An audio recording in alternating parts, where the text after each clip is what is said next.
Numbers 20.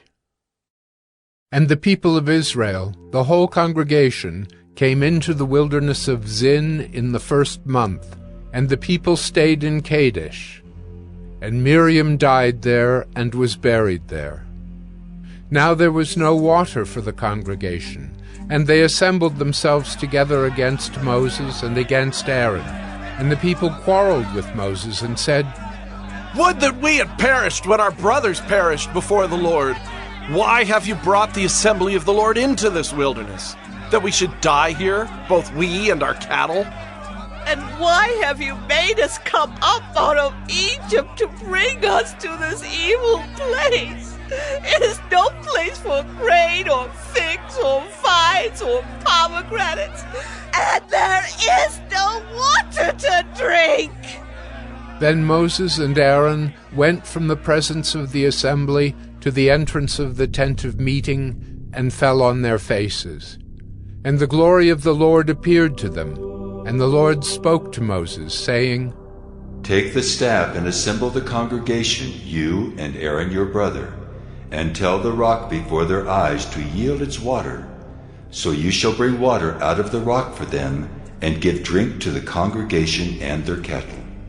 And Moses took the staff from before the Lord, as he commanded him. Then Moses and Aaron gathered the assembly together before the rock, and he said to them, "Hear now, you rebels, shall we bring water for you out of this rock?"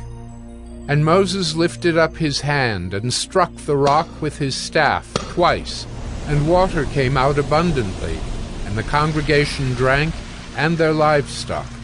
And the Lord said to Moses and Aaron, "Because you did not believe in me to uphold me as holy in the eyes of the people of Israel, therefore you shall not bring this assembly into the land that I have given them." These are the waters of Meribah, where the people of Israel quarreled with the Lord, and through them he showed himself holy. Moses sent messengers from Kadesh to the king of Edom.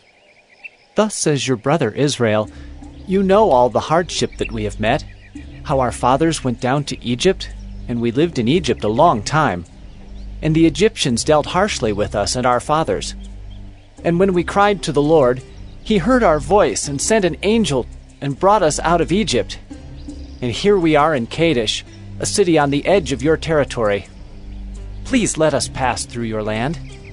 We will not pass through field or vineyard or drink water from a well. We will go along the king's highway. We will not turn aside to the right hand or to the left until we have passed through your territory." But Edom said to him, "You shall not pass through, lest I come out with the sword against you." And the people of Israel said to him, "We will go up by the highway, and if we drink of your water, I and my livestock, then I will pay for it.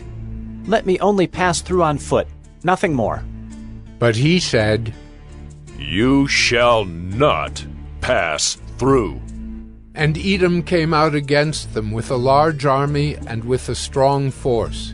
Thus Edom refused to give Israel passage through his territory. So Israel turned away from him. And they journeyed from Kadesh, and the people of Israel, the whole congregation, came to Mount Hor.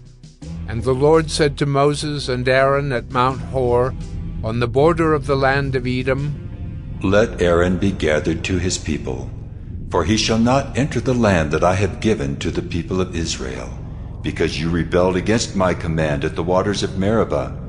Take Aaron and Eleazar his son, and bring them up to Mount Hor, and strip Aaron of his garments and put them on Eleazar his son, and Aaron shall be gathered to his people, and shall die there." Moses did as the Lord commanded, and they went up Mount Hor in the sight of all the congregation. And Moses stripped Aaron of his garments, and put them on Eleazar his son. And Aaron died there on the top of the mountain. Then Moses and Eleazar came down from the mountain, and when all the congregation saw that Aaron had perished, all the house of Israel wept for Aaron 30 days.